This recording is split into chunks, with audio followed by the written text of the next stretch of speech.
I work in a clinic with all female therapists, and there's about 15 of them. You're probably wondering, how do I do it? Well, I'm a chill guy. If you're new here, I'm Jeffrey, physical therapist for 7 years, and welcome to Life of a Taiwanese PT living in Houston. In this video, I will show you guys my typical push day workout, decorating for Christmas, and doing an interesting evaluation I had this week. At work, I'm known as the chill guy. One year, I even won Cool as a Cucumber Award for Rehab Week, and I think on the award, it literally says, I'm always chill in the face of endless chaos. We work in a pretty busy office, and if you cram like 15 people in a tight space, there's bound to be drama. For the most part though, I usually just mind my own business and do my work. Patient care always comes first. I don't usually share too much at work or get too personal. I always set my boundaries and always have a level of respect with everybody. Don't get me wrong though, I love gossip. My ears are always open for gossip. I just don't involve myself in it. I remember when I first interviewed for this position 7 years ago, I remember someone asking me how I would do working with all female therapists, and there's a lot of them. And I don't remember how I answered, but I'm still here. Because of our recent expansion of our clinic, we did hire a new PT who I'm helping train. And this PT already had experience with neuro elsewhere. So there's not much training in terms of how to treat patients, but it's more about training the workflow of our clinic and documentation on Epic, which low-key I'm still learning as well. This week at work, I did have a new amputee evaluation. It's been a while, and this one was a younger patient. The patient had an above knee amputation, so that means they require a knee component to their prosthesis, and it was a microprocessor knee, basically a computerized knee. Those knees are very smart, and sometimes they can be controlled with an app, and they're very intuitive. This patient was already independent with ambulation, with walking, and they needed more therapy in terms of how to address some of the gait deviations and compensations they were having. I hit a typical push workout after work on Friday.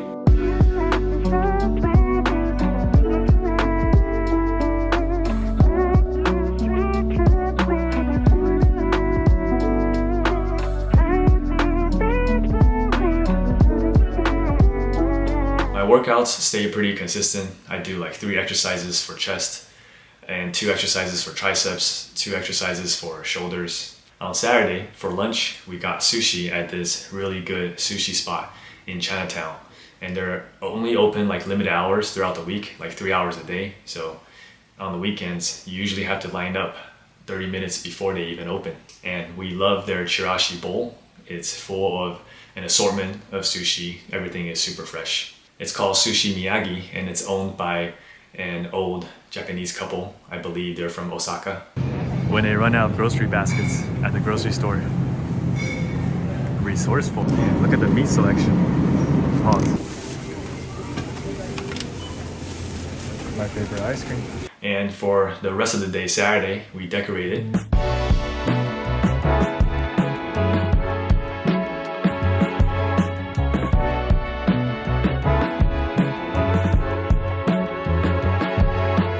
This year we added this skinny Christmas tree, and we really like how it looks. At the top we got the Santa hat as the topper, and there's also some lights on it, and we added a touch of red.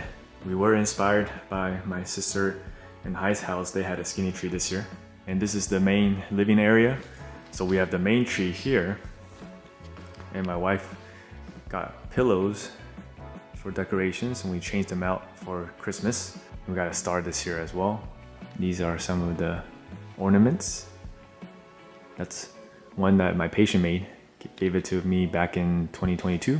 And this tree we really like. Of course, we got a lot of these on sale. The only downside is it has a lot of glitter, and I think you guys can kind of see. It makes the tree sparkle.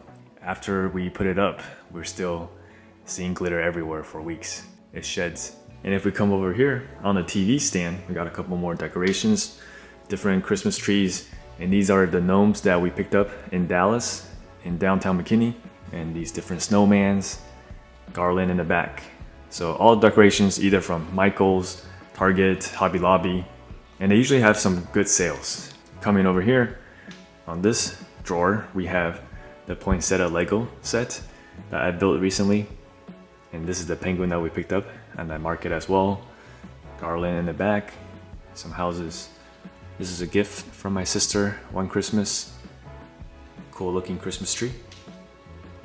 And then down here in this corner, just to fill the empty space, we have the Yeti family. We got that from Costco. And the theme this year is kind of green. We're adding green accents throughout the house. So my wife tied those ribbons to make it look like presents for the cabinets, which is very creative. It turned out really nice. We added this centerpiece to our island with little pine cones, and come over to the dining area. We got this, I think it's called the tablecloth runner. We have some peonies waiting to bloom right now. And we even changed out some of these dishcloths for Christmas. And my wife wrapped the railings for the stairs with the garland all the way up.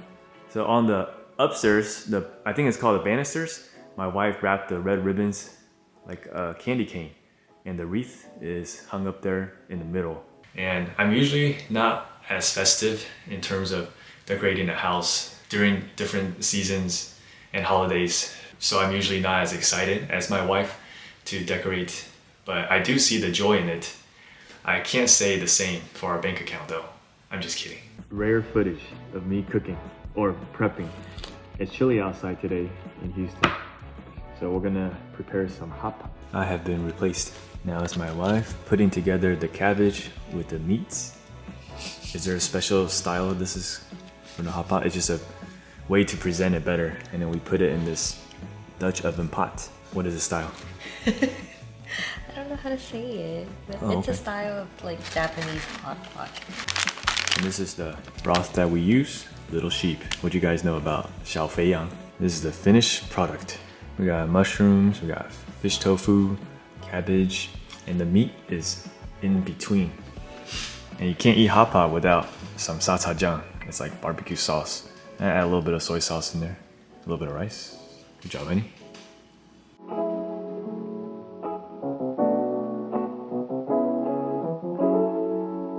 If you made it this far in the video, be sure to give this video a thumbs up. This will conclude this week's vlog, but if you missed last week's vlog, don't forget to click here and check it out. I talk about how I used to hate running and spent Thanksgiving in Dallas. Thank you guys for watching.